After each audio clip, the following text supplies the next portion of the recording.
जय हिंद दोस्तों, मैं अमित और आप हैं अमित एजुकेशन सेंटर 21 के साथ। तो जी दोस्तों, आज हम लोग पढ़ेंगे चैप्टर 5 और सब्जेक्ट संस्कृत का होगा। और इस चैप्टर का है ना अर्थ एक एक करके हम वीडियो बना दिए हैं और इस वीडियो को अपलोड भी कर दिए हैं, आप जाकर वहां देख सकते हैं। उसके बाद यह वन लाइनर जो नोट्स है, इस नोट्स को एक बार आप पढ़ लेंगे तो आपके ऑब्जेक्टिव, सब्जेक्टिव और इस चैप्टर में क्या है, इस चैप्टर में किसका चर्चा किया गया है, सारे प्रश्नों का जवाब आप तुरंत दे पाएंगे। क्या दिक्कत? शुरू करें? चलिए तो शुरू करते हैं। सबसे पहले दोस्तों है इसमें कि भारत की महिमा सर्वत्र गाई जाती है, यानी पूछा जाएगा कि भारत की महिमा है ना कहाँ गाई जाती है? सर्वत्र, सभी जगहों पे। कहाँ गाई जाती है? सभी जगहों पे। अगला प्रश्न दोस्तों, अगला भारत महिमा पाठ के प्रथम पद विष्णु पुराण से और दूसरा पद भागवत पुराण से लिया गया है।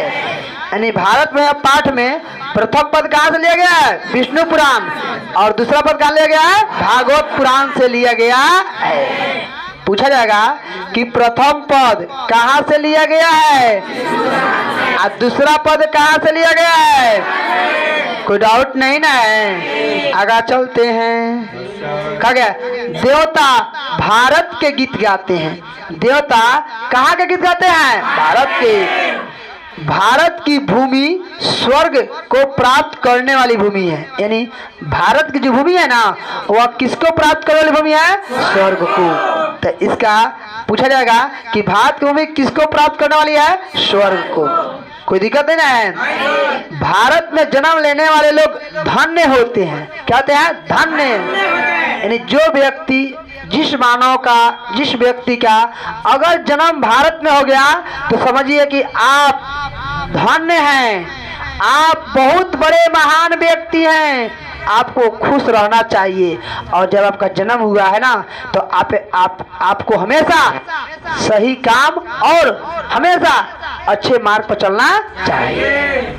अगर देखते हैं, भारत की शोभा को देखकर श्री हरि भी प्रसन्न होते हैं। श्री हरि यानी भगवान। भारत की शोभा को देखकर कौन खुश हो जाते हैं? श्री हरि। अगला, भारत की भूमि निर्मला और वत्सला है। भारत की भूमि निर्मला और वत्सला है। भारत की भूमि पर विभिन्न जाति धर्म के लोग रहते हैं। यानी बहुत जाति के लोग है ना, बहुत धर्म के लोग हैं, हिंदू, मुस्लिम, सिख, ईसाई और सब लोग रहते हैं। चलिए, भारत की भूमि विशाल है। कैसी है? विशाल। पूछा जाएगा कि भारत की भूमि कैसी है? विशाल है। अगर देखते हैं, भारत की भूमि सागर और नदी से सेवित है। भारत की भूमि किससे सेवित है? सागर और नदी से। भारत जगत का गौरव है। भारत जो है ना संसार में, विश्व में क्या है? गौरव है। क्या है? गौरव है। भारत की भूमि पूजनीय है। कैसी है? पूजनीय है। आगे देखते हैं, भारत की भूमि में देवता है ना, देवता भी बार बार जन्म लेना चाहते हैं। देखिए हमारी धरती कितनी बड़ी है, देव लोग भी चाहते हैं कि यहाँ पे है ना हम लोग भी जन्म ले। हम लोग तो भारत में जन्म लिए ही है ना। तो जब भारत में जन्म लिए हैं तो हम लोग काहे ना पढ़ेंगे? हो पढ़ेंगे नहीं पढ़ेंगे? धूप हो, गर्मी हो, बरसात हो, कुछ हो, पढ़ेंगे तो पढ़ेंगे। अब जिनका जन्म भारत में नहीं वो सोचे, हम लोग तो भारत के ना हो। अब यहाँ पे जन्म लेने के भगवान का भी मन तो रस्ता है। चलिए, सागर से सहित है ना भारत की भूमि है। कहाँ की भूमि है? भारत की भूमि है। कोई दिक्कत? आपका ऑनलाइन नोट समाप्त होता है। अब हम लोग इसके सब्जेक्टिव प्रश्न की ओर चलते हैं। कहाँ चलते हैं? सब्जेक्टिव प्रश्न की ओर। चलिए ध्यान सुनेंगे। पहला प्रश्न दोस्तों है ना कि भारत महिमा पाठ से हमें क्या शिक्षा मिलती है? भारत महिमा पाठ से हमें क्या शिक्षा मिलती है? यानी जो पाठ आप पढ़ लिए, इस पाठ को पढ़ने से हमें क्या मिला? यही ना मिला कि बताया गया है कि देवता लोग भी है ना यहाँ जन्म लेने के लिए है ना काश मेरा भी जन्म भारत में होता, है ना। वे लोग ये भी चाहते हैं, है ना, कि भारत एक महान देश है। चलिए तो इसको कैसे लिखेंगे, तो लिखेंगे कि भारत में पाठ से हमें यह शिक्षा मिलती है कि हमारा देश भारत महान है।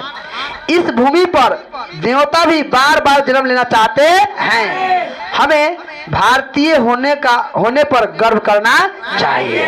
यानी इस पाठ से हमें क्या शिक्षा मिलती है, तो इस पाठ से हमें यही शिक्षा मिलती है कि हमारा देश महान है, क्योंकि इस भूमि पर देवता लोग भी जन्म लेना चाहते हैं। तो हमें भारत होने पर गर्व होना चाहिए, तो हमें भारतीय होने पर क्या होना चाहिए, गर्व होना चाहिए। जवाब समाप्त, कोई दिक्कत। आगे चलते हैं।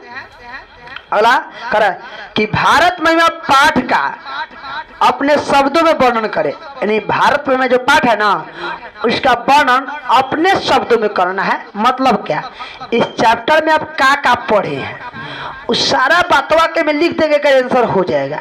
तो यह न पढ़े हम लोग कि भारत की जो गीत देव लोग गाते हैं कि नहीं, और जो मानव का जन्म भारत में हुआ है उन्हें अपनी इच्छा के अनुसार देवों का सम्मान करना चाहिए, है ना। यहाँ की धरती निर्मला और वत्सल्य है।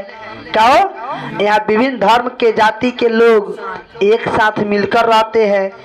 ये सब ना पढ़े हैं, बस ये सब लिख देंगे, इसका आंसर हो जाएगा, कोई दिक्कत नहीं ना है। चलिए देखते हैं।